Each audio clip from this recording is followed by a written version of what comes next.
generosidade, ver suas riquezas se multiplicarem. Outros preferem reter o que deveriam ofertar e caem na pobreza. O generoso sempre prosperará.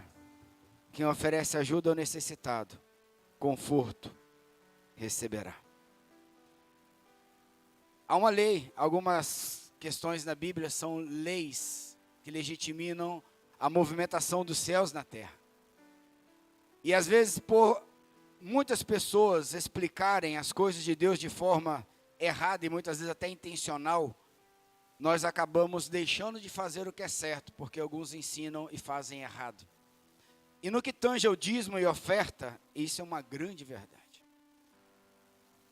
Nós temos dito aqui, temos que continuar dizendo e vamos morrer dizendo, nós não temos 10% para dar ao Senhor. Nós temos, porque nós entendemos que tudo que Deus nos deu, a vida e tudo que pertence a nós, é por causa dele. Porque se eu não aprender a amar um Deus que fez os céus e a terra e todas as coisas e reconhecer a soberania dele na minha vida, eu nunca entendi quem é Deus. E aí eu começo a comparar Deus com homens e mulheres muitas vezes que fazem de forma errada ou que ensinam de forma errada. Deus, ele tem prosperidade para os seus filhos, sim ou não? Sim, ponto. Agora, como é que eu gero prosperidade? Doando ou dizimando ao Senhor? Não. Aqui é muito claro. Quem dá com generosidade. Paulo vai falar assim, quem contribui conforme o seu coração.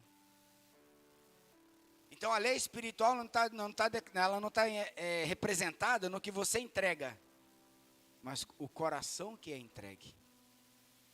Qual é a causa?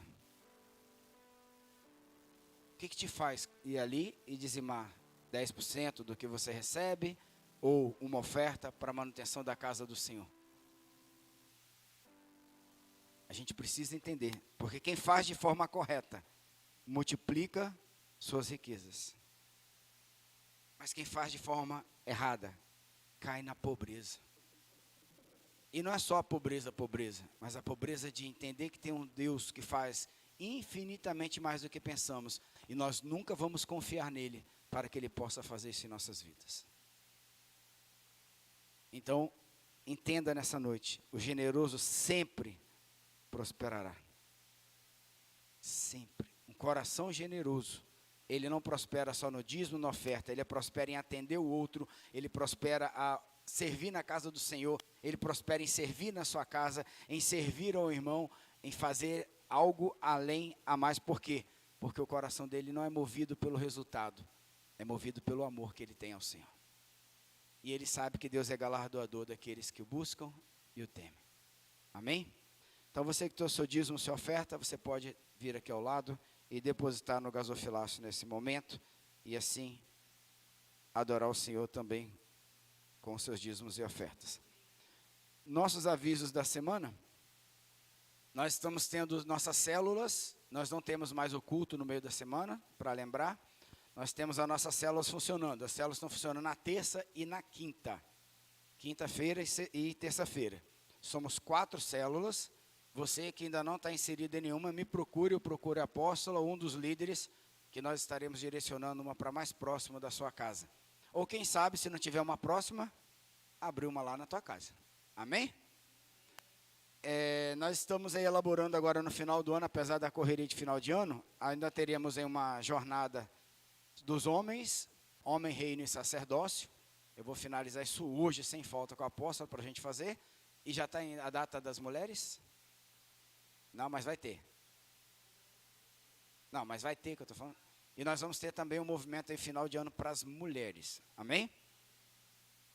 E a apóstola Nancy nos deliberou lá uma comunicação da sede. O Natal esse ano vai ser num sábado. Certo? E aí nós vamos ter no domingo. É no domingo, né?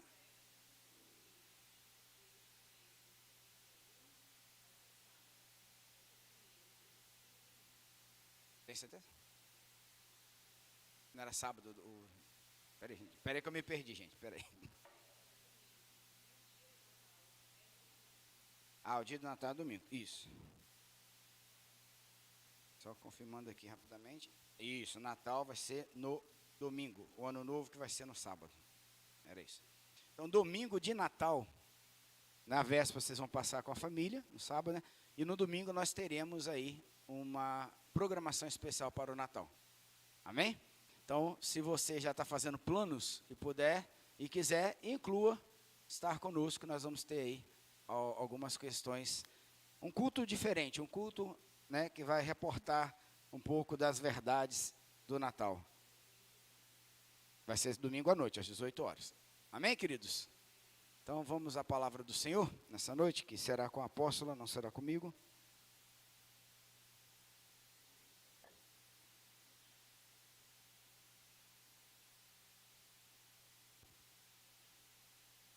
Ei, som, tá ótimo. Tá bom. Ei, som. Tá bom, tá ótimo. Amém? Vocês gostaram do culto à noite? 18 horas? Foi bom, né, Lu? Não vai mais queimar o feijão de ninguém. Amém? Ninguém vai se atrasar mais para o almoço. Não precisa as mulheres levantarem de madrugada para fazer o almoço, levantar às 6 horas da manhã para fazer o almoço. Não precisa mais. Amém? Mas eu achei hoje que o dia ficou comprido. Eu fiz tanta coisa, hoje o dia não acabava. Meu Deus do céu, devo fazer um monte de coisa. Enfim, eu creio que Deus está mudando muitas coisas, né? Na igreja, Deus está mudando muitas coisas na nossa vida. E eu creio que é um tempo da gente estar atento a entender o que Deus está querendo conosco nesse tempo. Amém? Pergunta para o seu irmão aí do seu lado. Você é justo?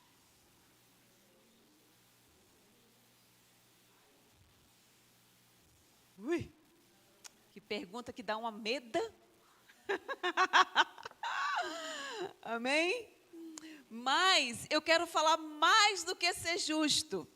Eu quero falar do exagero do ser justo. Vamos ao livro de Eclesiastes 7.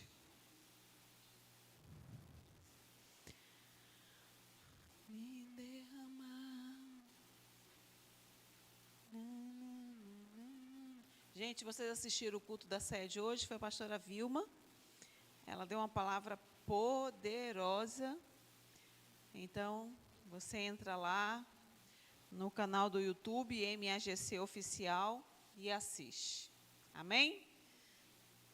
Eu creio que vocês vão gostar e serem abençoados. Eclesiastes 7, versículo 15.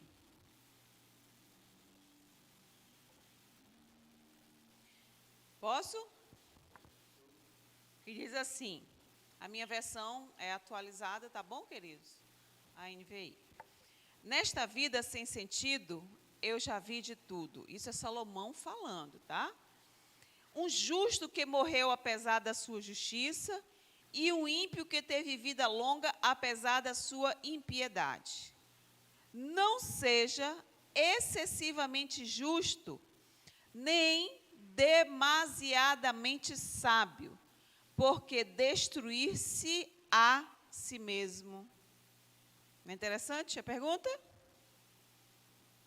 Engraçado que esse versículo ele causa uma certa estranheza, porque Salomão está aqui dizendo, né, que a gente não deve ser excessivamente justo e demasiadamente sábio, porque senão a gente pode destruir a gente mesmo. Chocante isso, quando eu li, eu falei, epa, porque Deus não é menino. E tudo que Deus coloca na Bíblia, Ele está querendo dizer alguma coisa. E a própria Bíblia explica a Bíblia. Portanto, a Bíblia, ela não traz verdades que anteriormente ou lá adiante vai dizer que é mentira. Ou seja, a Bíblia, ela é sim, sim e não, não. Portanto, Salomão não está dizendo aqui que nós não precisamos ser justos assim, todo o tempo. Vocês acham que é isso? Também ele está dizendo assim, você não precisa ser exageradamente sábio, não tem que ficar por aí aprendendo coisas e ter sabedoria para tudo. Isso não precisa. Vocês creem nisso? Que a Bíblia está falando disso? Claro que não. Afinal, não conseguimos imaginar, por exemplo, que Paulo disse que devemos seguir a justiça. Você, porém, homem de Deus, fuja de tudo isso e busque a justiça, a piedade, a fé, o amor, a perseverança e a mansidão. Então, se a Bíblia, em vários outros versículos, está dizendo que é necessário que eu busque a justiça, como é agora que Salomão está dizendo, você não precisa ser justo o tempo todo, ou demasiadamente justo. Está complicado? Está complicado? Mas a gente vai desvendar esse mistério. Na verdade, quando Paulo fala aí no livro de 1 Timóteo, né, que eu acabei de ler, você, porém, homem de Deus, fuja de tudo isso e busque a justiça. Ele estava querendo dizer, siga a justiça. Não é isso? Mas se eu for comparar ao que nós acabamos de ler, não seja demasiadamente justo, me parece que Paulo estava dizendo assim, siga a justiça, mas não tão de perto. Será? Claro que não. Ou, quando afirmou que devemos ser cheios do fruto da justiça, não diz a Bíblia que a gente precisa ser cheios do fruto da justiça, e frutos da justiça não são frutos do Espírito? Não é isso? Ele está dizendo assim, sejam cheios do Espírito. Mas se eu for comparar a Eclesiastes, que está dizendo não seja demasiadamente justo, será que ele está dizendo assim, sejam cheios do fruto da justiça, mas nem tanto? Será? Claro que não. Certamente a fala de Paulo não comporta esse tipo de interpretação, né, gente? O apóstolo não apresenta nenhum limite a ser observado quando seguimos a justiça, ou quando damos seus frutos. Além disso, ele é claro ao ensinar que devemos oferecer nossos membros a Deus como instrumentos de justiça. Não é isso que diz o livro de Romanos? O livro de Romanos 6,13 diz assim, não ofereça os membros do corpo de vocês ao pecado, como instrumentos de injustiça. Antes, ofereçam-se a Deus como quem voltou da morte para a vida. E ofereçam os membros do corpo de vocês a Ele, como instrumentos de justiça. Ou seja, Paulo está aqui dizendo, né, que é necessário que eu me ofereça como esse instrumento de justiça. Mas então, o que Salomão está dizendo? Não seja demasiadamente justo. Porque assim, me parece que muitos versículos na Bíblia está dizendo assim, que eu preciso ser extremo, ou seja, eu vou oferecer meu corpo, Célio, como instrumento de justiça. Que eu vou me oferecer a Deus por inteiro. Nós falamos aqui do dízimo aqui. Nós falamos do 10%, mas na verdade é tudo o 100% de Deus. Então, muitas coisas na Bíblia falam sobre a gente ter coisas em demasia, em oferecer a Deus um culto em demasia, mas aí Salomão está aqui dizendo, mas não seja demasiadamente justo. Eu queria tirar uma foto para ver a ruga de vocês. A instrução não seja demasiadamente justo fica ainda mais estranha quando observamos a forma como Jesus é tão absoluto e incisivo quanto as condições para segui-lo. Para seguir Jesus é necessário renunciar a tudo. Está escrito lá no livro de Lucas. Não basta renunciar a quase tudo. Mas lá em Eclesiastes está dizendo, não seja demasiadamente justo, não seja excessivamente sábio. Para seguir Jesus tem que ser tudo. Da mesma forma, é preciso amar a Jesus acima de todas as coisas. Isso não é demasiadamente? Está lá no livro de Lucas. Não basta amá-lo, precisa ser acima da maioria de todas as coisas. Isso não é demasiadamente? Jesus sempre apresenta de forma tão absoluta as condições para segui-lo, que ficamos ainda mais inquietos com a aparente flexibilidade de Eclesiastes, Salomão escrevendo: não sejas excessivamente justo. Me parece que Salomão está dizendo: sejam flexíveis com a justiça. Olha, não precisa ser justo o tempo todo. Mas o que é ser demasiadamente justo, então? Existe algum limite para a prática da justiça? Uma pequena dose, então, de justiça na vida é saudável? É saudável ser injusto um pouquinho? Será? Vocês vieram no culto hoje para aprender isso? A ser um pouquinho injusto? A ser, assim, altamente flexível com a verdade? Será? Por que é ruim ser exageradamente justo? Vamos lá?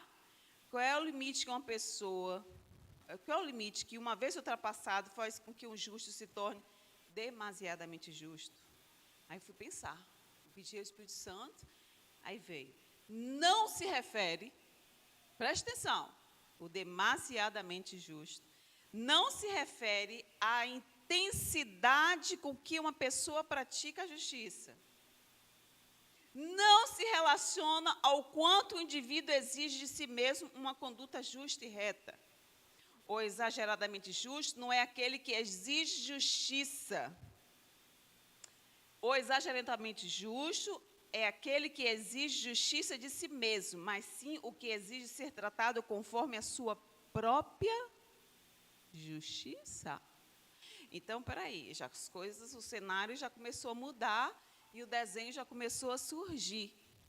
Então, quando Salomão está falando, não seja demasiadamente justo, nem excessivamente sábio, porque isso traz você à morte, o que ele está dizendo? Olha, é importante que você busque a justiça de Deus. E que também você busque a sabedoria de Deus. Porque aquilo que é além do que é a sabedoria de Deus, ou a justiça de Deus, mas que você quer aplicar de forma incisiva e tão intensa, que ultrapassa o limite daquilo que Deus verdadeiramente está falando, mas aquilo que você conclui como verdade. Entenderam? É nessa hora que o crente fala amém. Amém? Então, duas razões. Então, o limite entre ser justo, que é um dever inegociável, e o ser exageradamente justo é ultrapassado quando uma pessoa não só pratica a justiça, como também exige ser tratada na vida segundo sua justiça. Ela exige ser tratada com justiça pelos seus próprios méritos. E Deus não está dizendo que a gente precisa ser tratado com justiça por aquilo que eu fiz ou por aquilo que eu penso ser a verdade, mas por aquilo que é verdadeiramente a justiça de Deus e o que é a verdade de Deus. Amém? Está fazendo sentido? Duas razões muito simples me fazem chegar a essa conclusão. Primeiro, vamos lá. É o contexto apresentado pelo livro de Eclesiastes. É necessário perceber que, exatamente no versículo de Eclesiastes 7,16, o autor chama nossa atenção para o fato de que o justo sofre apesar da sua justiça e o ímpio prospera apesar da sua impiedade. Gente, tem muita coisa acontecendo de muito bom na vida de quem não é justo. E às vezes você fica se perguntando assim, mas eu sou uma boa pessoa, mas eu sou um bom filho de Deus, mas eu sou isso, mas eu sou um dizimista fiel. Não, crente dizimista fiel não pode nem passar pela mente dele ter dificuldades financeiras. Sabe por quê? Porque ele é dizimista fiel. Então, dizimista fiel, eu concluo que não pode ter lutas financeiras. Por quê? Porque eu estou dizendo. Querido, a vida do cristão é uma vida de luta. E questões financeiras não tem a ver com questões puramente espirituais, mas com questões emocionais. E muitas vezes nós estamos sentados nos bancos das igrejas, aceitamos Jesus, mas não nos damos ao esforço de tratar as nossas pendências emocionais. Então, você é fiel no que você entende com relação a ser justo e ser um bom dizimista? Porque você entende sobre as questões espirituais que envolvem a honra ao Senhor com tudo que você tem, mas, em compensação, você não trata o seu emocional. E dinheiro é emocional. Amém? Nesta vida sem sentido, começa lá Eclesiastes falando, já vi de tudo, um justo que morreu apesar da justiça e um ímpio que teve vida longa apesar da sua impiedade. E se a gente for medir as coisas de Deus sobre a nossa ótica, tem coisas que não têm explicação. O importante que Deus está falando e que Salomão está aqui dizendo, que a maioria das coisas eu preciso entender sobre a ótica de Deus e não sobre a minha ótica. É entender as coisas e analisar a vida a partir de um propósito de Deus. É muito interessante porque se a gente for analisar, né, porque a gente tem que entender a Bíblia assim, a Bíblia são várias cartas. Eclesiastes foi um livro escrito por Salomão. E a gente vai pensar assim que Salomão, ele pediu a Deus sabedoria. E nós conhecemos Salomão como o homem mais sábio de todos. Mas esse homem, ele foi sábio porque ele pediu a Deus sabedoria. E Deus concedeu a ele sabedoria. E é muito interessante porque Salomão, no livro de Eclesiastes, fala tudo muito debaixo do sol, tudo muito debaixo do sol, e ele vai escrevendo os textos, e ele refere-se muito sobre as coisas debaixo do sol, e ele fala sobre o comportamento, sobre as coisas, tudo muito debaixo do sol, ou seja, ele está se referindo muito às questões das coisas humanas, as coisas na terra. Então, assim, Salomão, ele tinha sabedoria, mas ele não soube lidar com ela.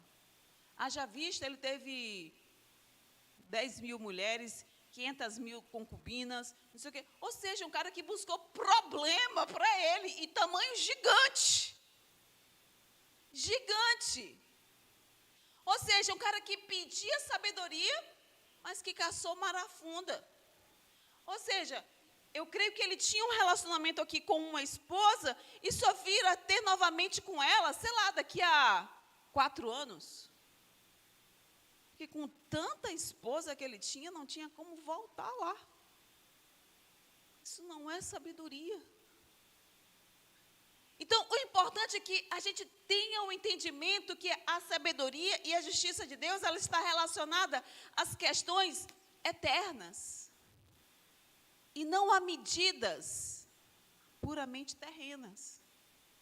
Então, quando Salomão está dizendo assim, não seja demasiadamente justo, que ele está dizendo assim, olha, você não pode ter a medida da justiça como a sua própria medida, mas como a medida de Deus. E Deus sabe o que está fazendo. Faz sentido agora?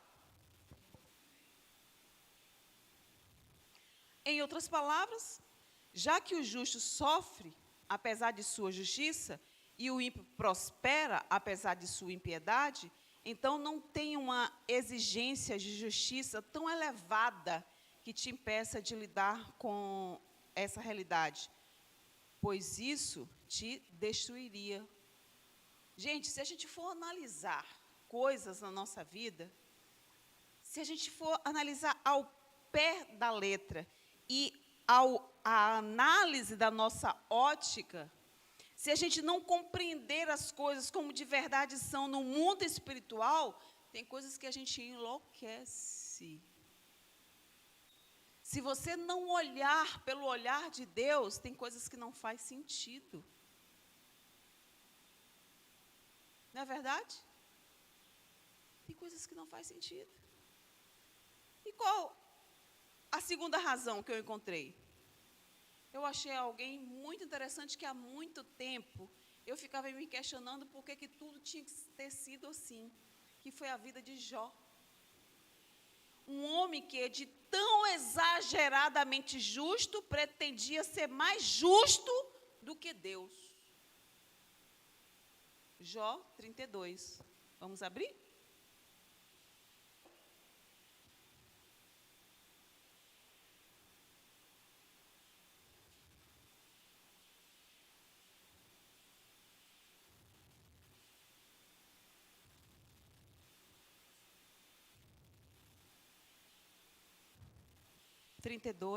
Versículo 2 e 3. Então se sucedeu a ira de Eliú, filho de Baraquel, o buzita da família de Irão. Acendeu-se a sua ira contra Jó, porque este pretendia ser mais justo do que Deus. Também a ira se acendeu contra os 3 amigos, porque mesmo não achando eles o que responder, condenavam a Jó. Gente, o próprio Deus disse que Jó era um homem justo. Mas quando as coisas começaram a ser tiradas da vida de Jó, Jó começou a reivindicar a Deus. Quem nunca? Quem nunca? Quando as coisas estão difíceis, Deus, eu sou uma mulher santa. Não aceito isso na minha vida. Então, se eu sou santa, e o Senhor sabe que eu sou santa, faça isso e isso agora. Deus, eu sou dizimista fiel. Então, se eu sou dizimista fiel, Deus, eu não aceito passar pelas dificuldades financeiras. Se eu sou um dizimista fiel, Deus, então que a dificuldade financeira cesse agora. Quem nunca? Quem nunca se apresentou diante de Deus como a pessoa mais correta e mais digna da justiça de Deus? Como se você fosse o seu próprio juiz. Quem nunca fez isso? Então, este fato é destacado, né? Se a gente for olhar lá também, no livro de Eclesiastes, um pouquinho para frente, 8 e 14. Há mais uma coisa sem sentido na terra. Justos que recebem o que os ímpios merecem e ímpios que recebem o que os justos merecem. Isso também penso eu, não faz sentido. Aí no 9, versículo 2, o que acontece com o homem bom, acontece com o pecador. O que acontece com quem faz juramentos, acontece com quem teme fazê-los. Olha só. O que o autor de Eclesiastes deseja nos ensinar é que o justo não deve esperar ser tratado pela proporção da sua justiça. Nem tudo funciona na base da exata retribuição, mas sim por um propósito de Deus. Vocês concordam com isso? Não é isso? A conclusão, então, que eu cheguei assim, sobre Eclesiastes 16, é fortalecida pelo que se observa na vida de Jó. Esse homem era justo, fato que é destacado por Deus. Contudo, ao passar por intensa dor, sofrimento e agonia, Jó começa a questionar Deus, exigindo que fosse tratado segundo sua própria justiça. Em Jó, no versículo 10, diz assim: bem sabes tu que eu não sou culpado.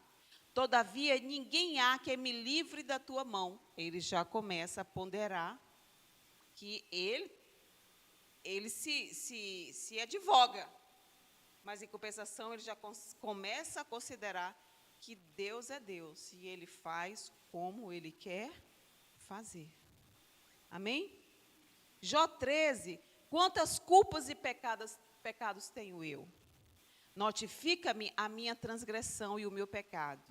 Por que escondes o rosto e me tens por inimigo? Tão certo como vive Deus, que me tirou o direito, e o Todo-Poderoso, que esmagou a minha alma, enquanto em mim estiver a vida e o sopro de Deus nos meus narizes, nunca os meus lábios falarão injustiça. Eu sou um homem altamente justo. Nem a minha língua pronunciará engano.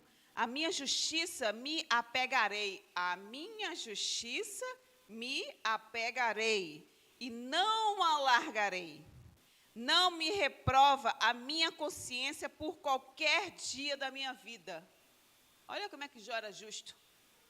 Ele estava apegado à justiça dele. Está lá no versículo Jó 27. Agora Jó 31. Tomara eu tivesse que me ouvisse. Eis aqui a minha defesa assinada. Que o Todo-Poderoso me responda. Ó! Jó é poderoso, viu? Que o Todo-Poderoso me responda, que o meu adversário escreva a sua acusação. Jó acusa Deus de ter lhe negado direito. Afirma que manterá sua integridade e exige explicações de Deus. Gente, quantas vezes, quando as coisas começam a não estarem tão bem como a gente gostaria que estivesse, e a gente começa a questionar Deus por um monte de coisas.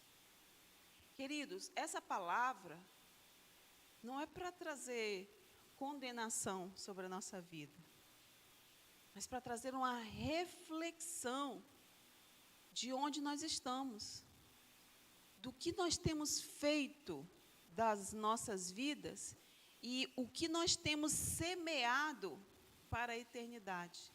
Essa palavra demasiadamente justo já tem, desde o encontro, que eu estou agarrada nela. Que ela veio posterior, uma outra palavra que o Senhor veio falar comigo, buscai primeiro o reino de Deus e a sua justiça. Aí, depois disso, todas as coisas me são acrescentadas. Então, eu fui entender sobre essa questão de justiça e aí, associando sobre o buscai é o quê? É trazer para perto. Buscar, eu vou lá e busco o Ilhas, eu vou lá e trago o Ilhas para perto de mim. Então, quando a palavra diz assim, buscai primeiro o reino de Deus e a sua justiça, ou seja, a justiça de Deus e não a minha justiça, Deus está falando assim, ó, traga para perto o que é verdadeiro. Traga para perto o que é a minha verdade.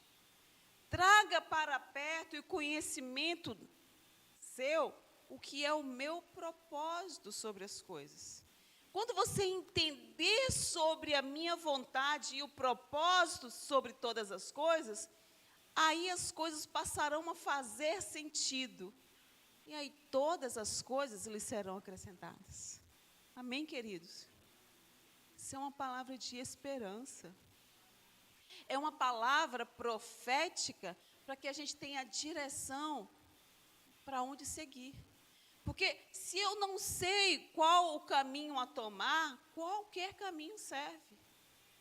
Se eu não sei, não analiso, não tenho uma reflexão acerca das minhas atitudes, dos meus sentimentos e pensamentos, muito provavelmente pode acontecer dos meus pensamentos estarem me levando para longe do reino de Deus e da vontade ou da justiça de Deus. Portanto, se eu estou longe da vontade do reino de Deus, as coisas dele não me são acrescentadas. E Deus, ele quer acrescentar tudo aos seus filhos. Até porque a palavra diz assim, eu não quero que nenhum dos meus filhos se perca.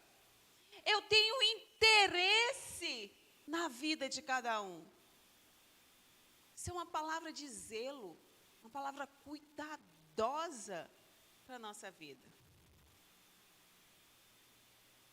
Aí, vamos esmiuçar mais um pouquinho sobre o demasiadamente justo. Ele não entende o propósito de Deus em nos transformar. Uma pessoa exageradamente justa não consegue enxergar propósito em seu sofrimento. Ao passar pela dor, logo pensa, eu não mereço sofrer assim. Ah, gente, quem nunca falou isso? Nem vou olhar para vocês nem precisam dizer para mim, que já falaram isso. Eu não mereço sofrer assim. Foi isso que aconteceu com Jó. Contudo, é necessário entender que Deus tem um projeto eterno de nos transformar segundo o caráter do seu Filho Jesus. E para levar adiante esse projeto, ou seja, para nos fazer parecidos com Jesus, o Pai utiliza da forma como Ele quer utilizar, do jeito que Ele quer fazer. Inclusive, Ele pode usar o sofrimento. Muitas vezes não entendemos o porquê do sofrimento, mas precisamos estar seguros do para quê a nossa transformação. Eu falava esses dias com uma pessoa. Quando a minha mãe começou a adoecer e ela começou a ficar altamente dependente, assim, né? Porque a minha mãe teve Alzheimer, para quem não sabe. E dia de segunda-feira meu pai tinha que sair, eu ficava lá com ela, eu colocava ela para dormir. E aí eu preparava tudo ela para dormir, botava a fralda, dava a comidinha, depois eu escovava os dentes, a gente ia um ritual, e depois eu colocava ela para dormir. E quando ela estava ali, já entrando no sono, eu ficava muitas vezes olhando para aquilo e tentando entender com Deus como pode uma mulher tão alegre, espontânea, ativa, tão, né? E eu tendo que viver aquela situação e vê-la passar por aquilo. E logo no início eu perguntava para Deus por que daquilo. Só que não adiantava ter esse tipo de diálogo com Deus, porque a coisa já estava no curso. O sofrimento já estava em alta, em pleno vigor. Não adiantava mais ficar questionando Deus, porque Deus tinha tomado aquela atitude. Porque eu creio que nada acontece se não é pela permissão de Deus. Tem coisas que são permissão e tem coisas que são propósitos. Tanto na permissão quanto no propósito, Deus vai nos abençoar, porque Deus é Pai. E às vezes a gente está debaixo de uma permissão de Deus, porque a gente foi abençoado por Deus, a gente está achando que a gente está abafando. Não, queridos, a bênção de Deus você vai ter porque Ele é seu Pai. Agora, quando você está debaixo de um propósito, aí dentro da proposta do propósito, não só a bênção corre atrás de você, mas a felicidade, mesmo com o sofrimento. E aí vem aquela máxima, né, que a gente entende que a vontade de Deus, ela é boa, ela é agradável e ela é perfeita. O que quer dizer isso? Que primeiro você começa a compreender que Deus fez do jeito que Ele quis fazer. Ponto. Mas mesmo entendendo isso, você sabe que não está sendo legal. Porque ver aquela situação com minha mãe não estava legal. Então, portanto, eu ainda não tinha internalizado que a vontade de Deus era boa. Eu só achava que era a vontade de Deus, que era agradável. Ainda não. Quando eu comecei a entender o para quê, aí aquilo começou a fazer sentido. E quando começa a fazer sentido, você vai começar a entender que a vontade de Deus ela é boa e ela é agradável. Porque aí você entra no propósito. E quando você entra no propósito, as coisas começam a fazer sentido. Por quê? Porque é bom, mesmo diante daquilo tudo. E aí, quando você amadurece dentro desse contexto do bom, aí você descobre que a justiça de Deus, ela é perfeita. Independente se você merece ou se você não merece, Deus tem um propósito com isso. Aí as coisas começam a fluir. Amém? O importante é a gente compreender assim, a pessoa exageradamente justa, ao passar pela dor, ela está sempre buscando entender o porquê. Mas o propósito está no para quê. No caso de Jó, após sua provação, alcançou um coração transformado. E enxergou que, apesar de toda a sua retidão, ele ainda não conhecia o coração de Deus. Ou seja, para eu ser uma pessoa justa, eu preciso ser uma pessoa que me relaciona com Deus. E para eu me relacionar com Deus, algo fantástico vai acontecer.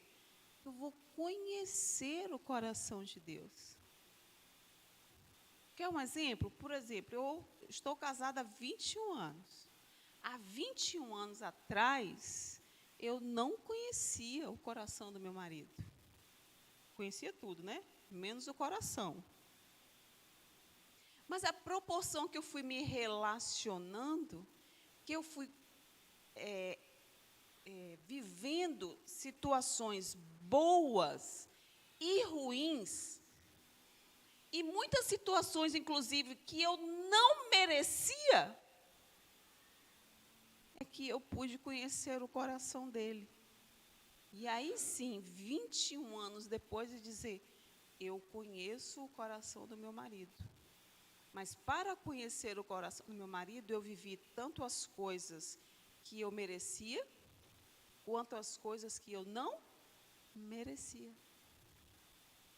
Mas que foi Deus que me deu por um propósito. Um para quê? Amém?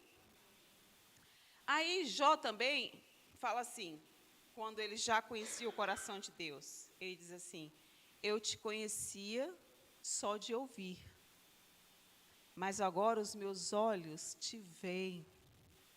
Por isso me abomino e me arrependo no pó e na cinza.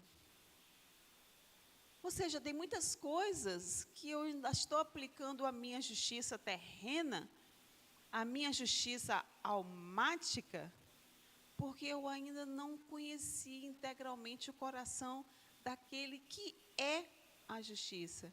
Portanto, se eu não conheço aquele que é a justiça, qualquer outra justiça que eu venha aplicar ou exigir é destemperada. Porque ela não tem ela não tem um espelho, ela não tem um prumo. E o nosso prumo é o Senhor.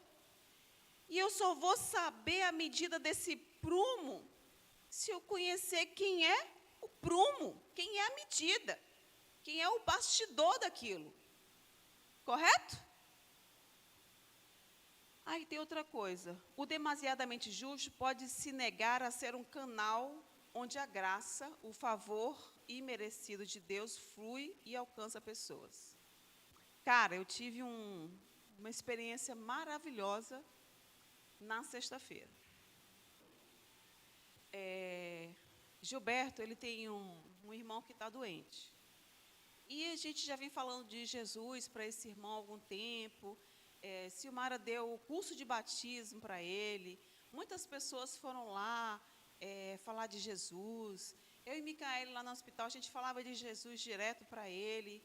E às vezes ele falava assim, que ele queria Jesus. Aí eu falava assim, então você aceita ser batizado? Não. E a gente falava, gente, como pode uma pessoa não querer ser batizado? E a gente ia todos os dias, não teve um dia nesses últimos 6 meses que alguém não estivesse lá falando de Jesus para ele. Resultado. A situação dele não está legal. E mesmo assim, Gilberto e Silmara colocaram ele dentro de casa. E começaram a cuidar dele. Sim, já estava. Já estava dentro de casa. Amém? E aí colocaram ele dentro de casa, mas assim, com todo zelo. Porque havia outros familiares, outras pessoas envolvidas, mas quem estava à frente e que passou, então, a estar mais à frente, foi Gilberto e Silmara cuidando dele. E Gilberto e ele, eles têm uma sintonia maravilhosa. E eles estão no propósito de orar todos os dias, meia-noite, com esse irmão. E ele ora, ele aceita a oração. Mas ele não queria o batismo, não. De jeito nenhum.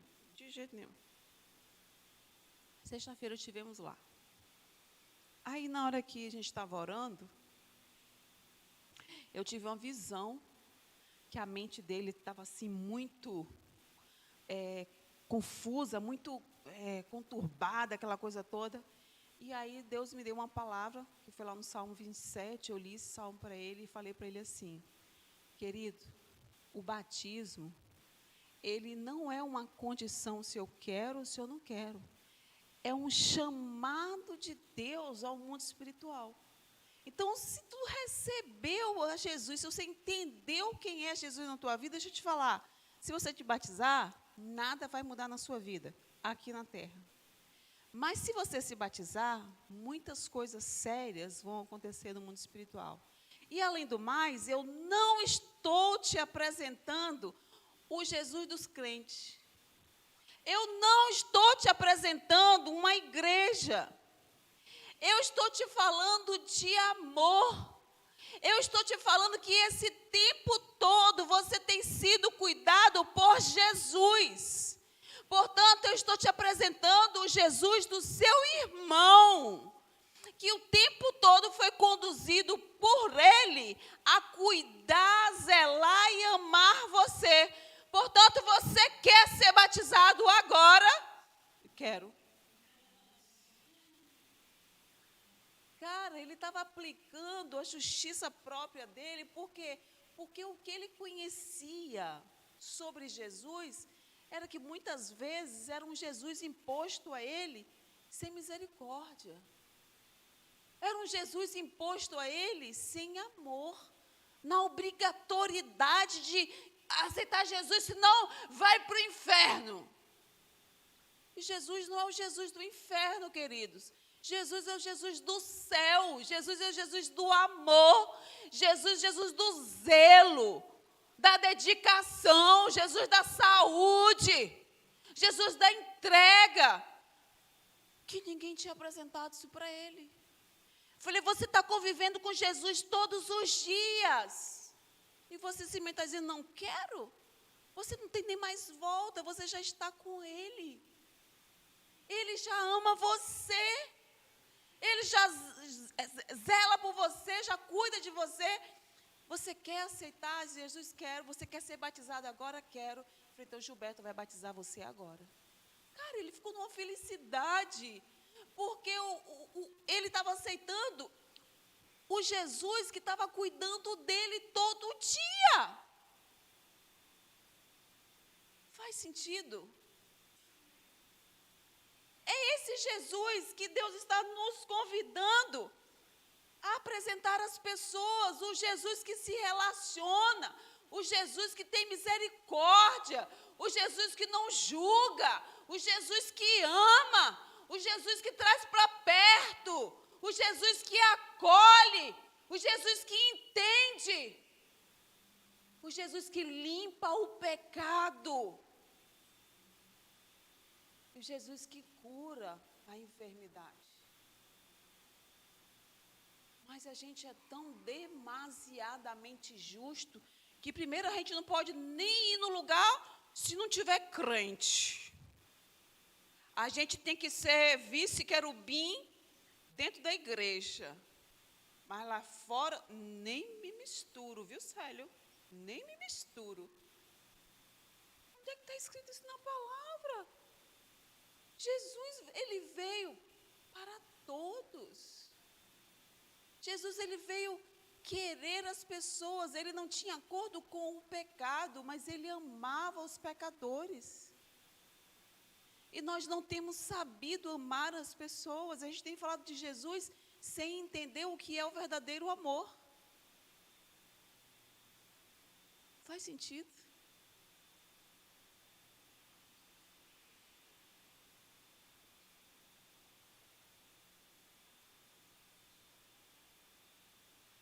Portanto, o demasiadamente justo pode se negar a ser um canal por onde a graça de Deus flui e alcança pessoas. A gente precisa negar esse demasiadamente justo. A gente precisa querer abrir mão desse demasiadamente justo. Até porque esse demasiadamente justo, ele implica que a gente mostra quem nós somos e qual a condição de ser humano nós somos. Por exigir ser tratado por justiça, o exageradamente justo começa a tratar as pessoas conforme a justiça dela. Sua glória funciona na base da meritocracia. Por isso, ele não consegue entender que o pai faz festa para o filho pródigo. O demasiadamente justo não sabe, ele não aceita que o pai faz festa para o filho pródigo. Porque o outro filho esteve na casa e cuidando ali das coisas o tempo todo. E o outro filho estava lá, gastando, curtindo, vivendo a vida dissoluta. E aí, de repente, quando ele olha e que ele cai em si, e ele percebe que ele estava vivendo uma vida independente de Deus e longe da vontade de Deus, o que ele faz? Ele volta. Quando ele volta, o filho que está dentro de casa fala, não. Agora o pai vai dar para ele uma festa? O pai vai dar para ele um anel? Manda matar o melhor boi para dar uma festa porque ele está voltando para casa? Queridos, olha bem para a gente. Igreja é um lugar onde tem um monte de filho pródigo. Aqui é todo mundo ex alguma coisa. Ex-safado, ex-adúltero, ex-prostituta, ex-ladra, ex-ladrão, ex-tudo. A igreja é o lugar dessas pessoas. A igreja é o lugar de filhos pródigos. E que quando nós decidimos voltar para a casa do Pai, nós também recebemos essa festa. Nós também recebemos esse anel, essa aliança. Deus fez uma aliança conosco através do sangue de Jesus. Nós somos esse filho pródigo. E muitas vezes estamos diante de muitos outros filhos pródigos e aplicamos a nossa justiça. Vai fazer festa para ele?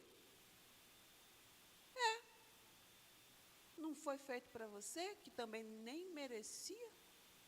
Quantos anos você ficou longe da presença de Deus? Quantas coisas que você faz que você nem se toca, que o diabo está na cara de Deus falando assim, e aí, não é a sua filhinha? Quantas coisas nós estamos fazendo e o diabo está lá falando para Deus, eu acho que ele não entendeu bem a sua justiça. E mesmo assim Deus está ali, amando, sem desistir da gente, ansiando pela nossa volta, pelo nosso arrependimento, pela nossa volta para casa. É isso. A gente precisa abrir mão do demasiadamente justo. A gente precisa abrir mão da nossa justiça e aplicar o que Deus quer fazer. Gente, eu não estou fazendo uma apologia ao pecado, amém? Eu estou fazendo uma apologia, é a gente permanecer no pecado e julgar o pecado do outro. É isso que eu estou falando. Porque o pecado do outro, Deus quer receber. e cancelar, e acabar. Porque Deus quer transformar, Deus quer trazer vida, Deus quer trazer novidade de vida, algo novo sobre a vida dessa pessoa. Amém? Nem mesmo compreende que uma pessoa que trabalhou apenas 1 hora receba a mesma quantia recebida pelos que trabalham o dia inteiro. Está lá na parábola dos trabalhadores da vinha, em Mateus 20. Depois vocês leem lá. Parábola dos trabalhadores da vinha, Mateus 20, versículo 1 ao 6. Enfim, o demasiadamente justo não tem revelação da graça de Deus. Seu senso de justiça própria impede a compreensão da graça e o bloqueia a agir com graça em relação aos outros. Agora, tanto bloqueia quanto cancela também, né? Vou cancelar fulano, né? Na linguagem moderna.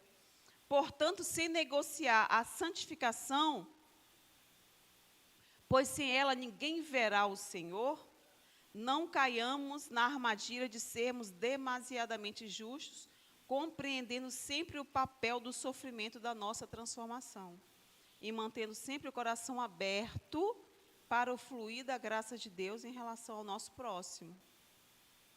Aí vem uma outra questão: o demasiadamente justo mostra o quanto a pessoa enxerga a vida através de sua ótica. Mostra a rigidez que ela é. Mostra a rigidez que ela trata as pessoas e como ela foi tratada. Ninguém é demasiadamente justo se não tem as suas chagas ainda extremamente abertas. Porque é aquela máxima que a gente sempre fala, a pessoa que foi abusada, ela é um abusador. Então, muitas vezes a pessoa demasiadamente justa é porque ela foi uma pessoa extremamente abusada emocionalmente, ela foi abusada fisicamente, e porque ela foi isso, ela não entende o amor de Jesus sobre a vida dela, e ela aplica essa rigidez sobre a vida das pessoas. Ela encara a vida a ferro e fogo.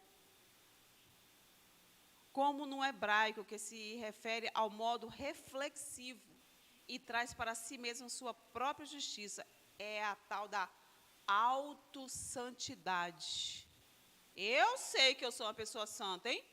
Eu sei disso. E você precisa me respeitar porque eu sou muito santa. Gente, Deus não está falando de autossantidade. Deus está nos ensinando a autorresponsabilidade sobre a justiça dele. O que é essa autorresponsabilidade? Eu analisar a justiça sobre a ótica de Deus. E analisar se o que eu estou propagando como justiça é a de Deus ou a minha. Porque muito provavelmente eu estou repetindo as coisas que eu fiz lá atrás, agora dentro da igreja. E agora com o nome de religioso, de crente. Só que Deus não chamou para ser crente. Crente é só no IBGE. Na Bíblia, o Senhor nos chama para ser filhos. Filhos. Filhos que entendem a vontade de Deus. Que aceitam a justiça dEle. Que compreendem tudo sobre a ótica da misericórdia. E a bem da verdade, a medida é a de Deus. Por isso, quando estivermos diante de um pecado alheio, o sentimento que nos deve estar proposto é o de misericórdia e não de julgamento. O texto primeiro do estudo lá atrás, que nós lemos em Eclesiastes 7, 15 e 16, traz uma reflexão de uma autorresponsabilidade com a aplicabilidade da palavra. Por isso, aplicamos em buscarmos a Deus a nossa identidade. Quem não tem sua identidade de filho ou visão do seu propósito, está desperdiçando sua vida com distrações acerca da eternidade, com questões puramente terrenas, como o próprio Salomão fazia, sempre dizendo coisas debaixo do sol. Estava preso às coisas terrenas, sem ter a real visão do que seria a eternidade. Haja visto distrair-se com a vida de sabedoria, sem aplicá-la como uma ferramenta para a eternidade. Então, o Senhor está nos chamando a ser justos e a sermos sábios na medida. E na medida dEle. Não é para a gente conseguir coisas ou para a gente alcançar coisas, mas para a gente ter uma vida eterna, onde as coisas aqui na terra acabam e a vida eterna, ela permanece para todo sempre.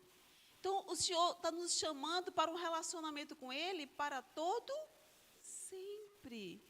E nós estamos agarrados se eu vou deixar de beber, se eu vou deixar de ir na festa, se eu vou deixar de ir no carnaval, se eu vou deixar de ir no Ticumia. Pelo amor de Deus, diante de tanto amor, de tanta dedicação a Deus, se nós estivermos agarrados ainda a essas coisas, porque a gente não sabe o que é a vontade de Deus.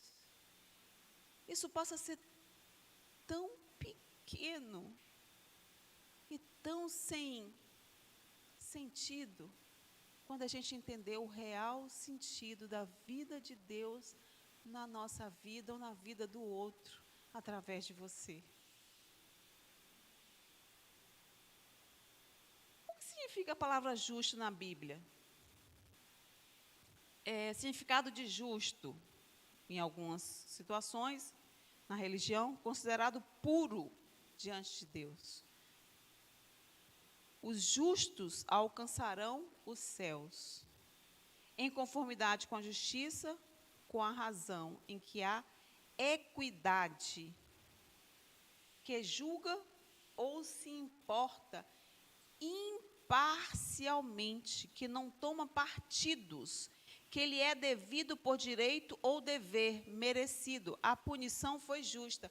Ou seja, uma pessoa justa é uma pessoa que não toma partidos, mas é uma pessoa que faz parte do exército de Deus. Por exemplo, a gente recebe muito casal para conversar. Geralmente é a mulher que chama para conversar. Aí a mulher chega, apóstolo, eu não quero falar do seu marido, não. Fala de você. Como é que você está? E como é que está a vida? Como é que está a sua vida com Deus? Porque se você começar a falar do seu marido sem ele estar aqui, o nome disso é fofoca. Ele não está aqui para se defender, eu só estou vendo um lado. Eu não conheço o outro lado da moeda.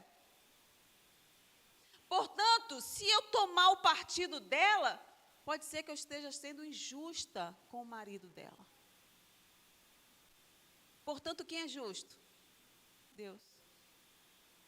E eu quero saber dela, como anda ela com Deus. Porque se ela tiver um bom relacionamento com Deus, sabe quem que vai se dar bem? O marido dela.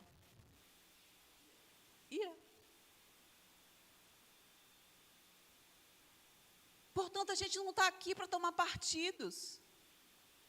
A gente não está aqui para julgar. A gente está aqui para aplicar a palavra. Muitas vezes, quando vem um jovem, alguém falar, eu pergunto, como está você com Deus? A primeira pergunta. Porque, queridos, quando eu começo a distorcer a verdade de Deus, é que muito provavelmente eu não esteja me relacionando muito bem com Deus, mas só com o que Deus pode me dar. Portanto, a vida de uma pessoa justa é uma vida imparcial. Não quer dizer que ela não tome o partido de Deus, porque ela faz parte desse exército. Mas ela compreende que Ele é digno de misericórdia. Portanto, qualquer conselho que sair da minha boca precisa estar em conformidade com a palavra. Gente, tem situação que às vezes a mulher vem falar do marido e às vezes eu conheço a história do marido, sabe? Aí dá vontade de dizer assim, minha filha, larga esse traste, segue sua vida solo, vai fazer uma carreira solo. Mas não posso. A Bíblia diz que casamento é um só. Aí o que eu faço? Eu falo da palavra. Não vou dizer para ela que eu quero que o marido dela vá embora, que eu achei ele um traste. Eu não posso dizer isso. Eu não fui chamada para isso. Essa opinião é minha. Mas eu não sei qual é a opinião de Deus acerca disso. Vai que Deus tem um tempo determinado para esse traste acabar e esse homem se tornar verdadeiramente um príncipe para essa mulher. Quantas histórias a gente ouviu que Deus refez e fez tudo novo.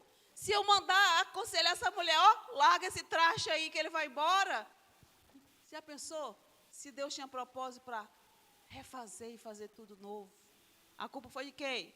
Pastora. Quem vai para o inferno? A pastora. Não é, queridos? É sobre isso. Entenderam?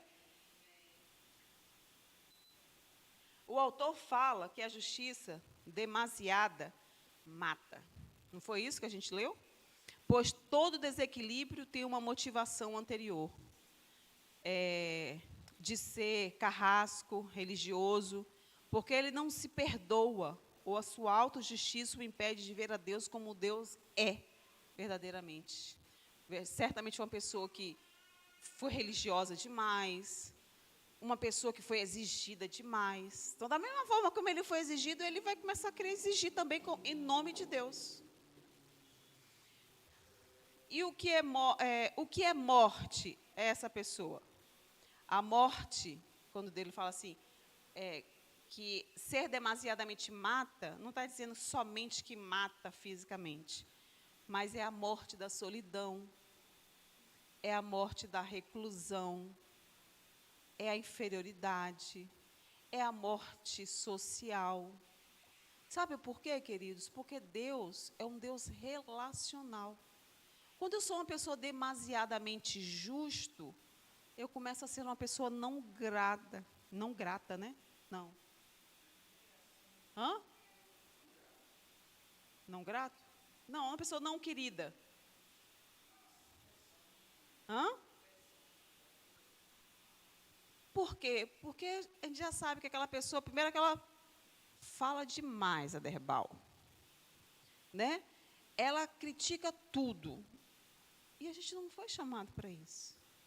Às vezes você está num lugar e Deus está lhe chamando para estar naquele lugar, para, com a ajuda do Espírito Santo, convencer as pessoas do que ela está fazendo está errado.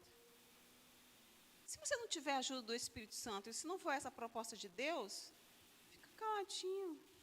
Ontem eu vivi uma situação que a minha vontade era de... Sofia olhou para mim e fez, mãe, está difícil o negócio, né? Ela já tinha visto a minha cara, que me dá vontade de ir lá, um monte de mulher junta falando dos maridos. Gente, não faz isso perto de mim. Ninguém que queira falar mal dos seus maridos, venha falar perto de mim. Não fala. Traz maldição para dentro de casa. Se seu marido é tão ruim, a Bíblia diz que andarão dois juntos, se não tiver acordo. Então, muito provavelmente você é muito parecida com ele. Está na palavra. Entendeu? Então, a gente tem que ir mediando as coisas, amar as pessoas, ter zelo pelas dificuldades delas, trazer para perto, conversar, mostrar a palavra. Mostra a palavra, não precisa ficar dando opinião, não. Mostra a palavra. É a palavra que tem poder. Amém? Já terminando. Ele é mestre em impor. É mestre de uma responsabilidade excessiva com o que é de Deus, sem a medida de Deus e sem o propósito de Deus. A própria Bíblia trata fatos históricos, mas principalmente relacionais. Então, queridos, Salomão está dizendo, não seja demasiadamente justo ou excessivamente sábio, porque me parece que você é aquela pessoa que sabe mais do que a Bíblia. E Deus está dizendo assim, que essas pessoas são fadadas à solidão. Elas são fadadas a ficarem sozinhas. São fadadas a serem criticadas. São fadadas a não conseguirem pessoas para o reino de Deus. São fadadas a afastarem as pessoas do reino de Deus. E o reino de Deus, ele é amor, ele é justiça, paz, longanimidade, frutos do Espírito. Portanto, a justiça de Deus, você aplica se você estiver no Espírito. Amém? Eu quero que a gente ore nessa noite. Eu sei que você sabe em que lugar dessa palavra de hoje você está. Você e Deus sabem. Então, eu quero que você feche os seus olhos nessa hora. Eu quero que você medite nesse excessivamente sábio e demasiadamente justo. O que isso tem trazido como consequência na sua vida? O que isso tem sido benéfico para o reino de Deus? Se você foi muito massacrado, muito humilhado, se você foi abusado emocionalmente, muito provavelmente você seja essa pessoa demasiadamente justo. Então, nessa noite, que o Senhor está levantando uma igreja que sabe amar, uma igreja que sabe se relacionar, peça perdão. Peça ao Espírito Santo uma capacitação para você ser somente justo. Para você ser portador da justiça de Deus na terra. Para você ser alguém que ama na medida. Para ser alguém que se relaciona na medida. Para que seja você a esperança de Deus sobre essa terra. Para falar do amor dEle, para viver o amor dEle, para cuidar das pessoas, para que você tenha uma vida transformada, uma vida dentro do propósito. Se arrependa nessa noite. E muitas vezes, às vezes a vida da gente ela não está seguindo o curso do propósito, porque o meu coração é rígido. Porque o meu coração é justiceiro. Porque eu vejo as coisas a partir de mim. Eu me relaciono a partir da minha criação, que por hora pode ter sido difícil, pode ter sido abusiva. E o Senhor nessa noite quer limpar tudo isso. O Senhor quer trazer liberdade aos nossos corações. O Senhor não nos quer um povo rígido, mas um povo que ama. Um povo que sabe se deixar amar. Um povo que tem zelo na medida pelo que é de Deus. Senhor, nos perdoe nessa noite. Nos ensina, Senhor, a ser um povo diferente. Nos ensina a ser uma igreja que transborda amor, Deus. Uma igreja que não tem acordo com o pecado, Deus. Uma igreja que busca a santidade, mas que ama o pecador, Deus. E que sabe se colocar como um instrumento de Deus, para que o pecado do outro seja sanado, Deus. Pai, nos perdoe, porque temos tentado aplicar a nossa justiça. Temos tentado, Senhor Jesus, fazer do nosso jeito. Nos perdoa, porque é o Senhor que é o dono de todas as coisas. É o Senhor o início, o meio e o final. Pai, nada que seja muito excessivo na nossa vida, que venha permanecer.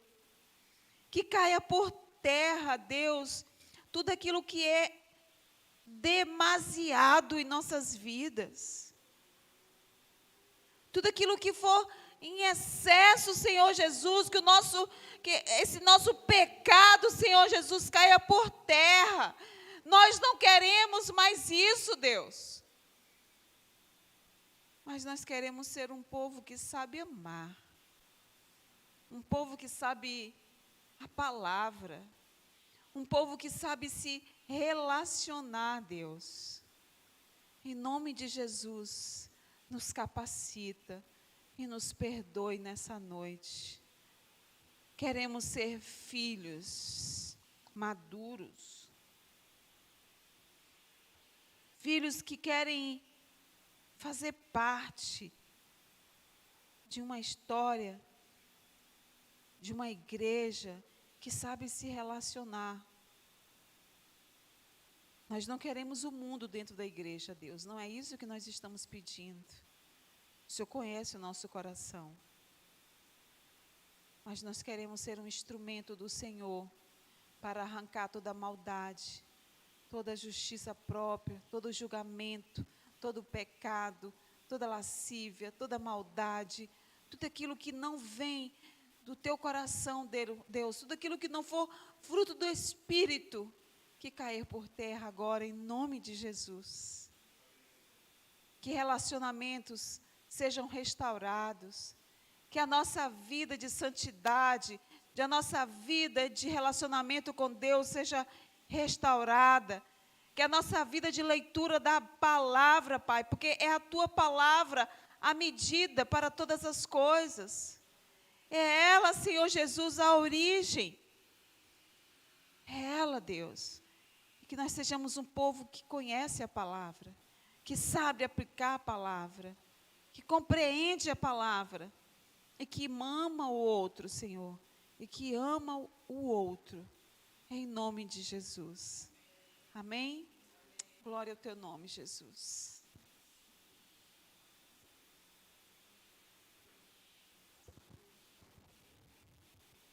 Glória a Deus. Você foi abençoado nessa noite? Amém, queridos? Vamos ficar de pé para encerrarmos.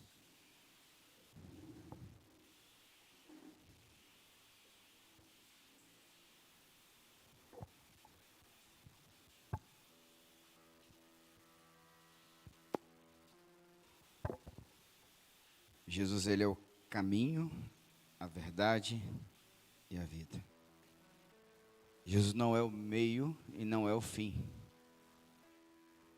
A gente não vai aprender a ser crente, né? Vou botar na linguagem que todo mundo entende, eu odeio essa palavra, ser crente, né? Mas ser religioso, ser cristão, dentro da igreja. O evangelho não é para eu ter coisas. O evangelho é para eu viver essa vida.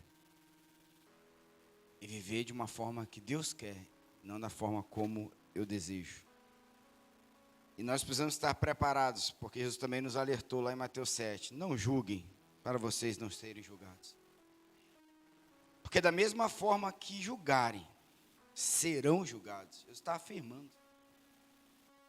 Na medida com a qual medirem, também será medida, usada para medi-los.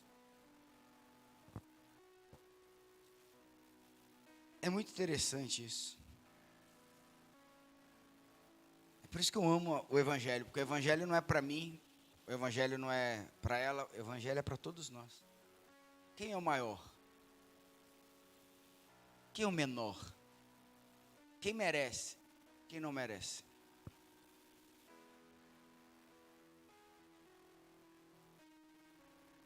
A todos quanto receberem, deram-vos poder de se tornarem filhos de Deus, aos que creem no seu nome. Eu não sei como está a sua vida com Deus. Eu não sei se você está andando com Deus ou não. Mas você precisa refletir, porque os dias são maus. Mas eu não quero falar dos dias maus, porque vai ficar mal. Eu quero falar dos dias maus, porque há uma esperança.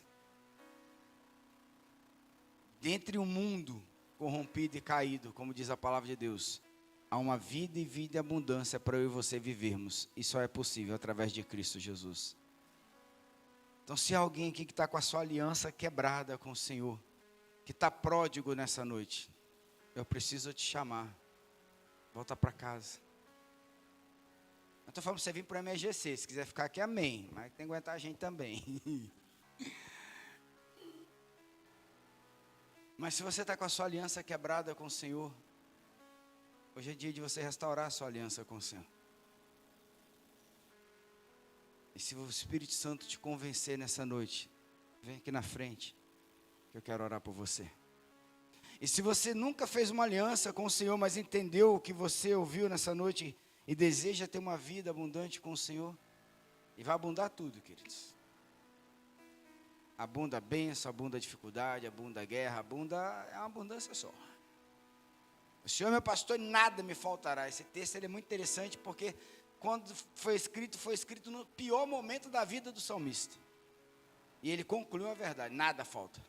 Não falta dificuldade, não falta também resposta dos céus.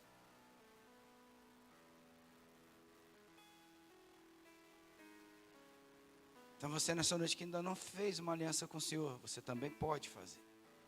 Se há alguém aqui nessa noite, por favor, vem aqui na frente, que eu quero orar com você e por você. Mas se não, que o Espírito Santo continue nos abençoando.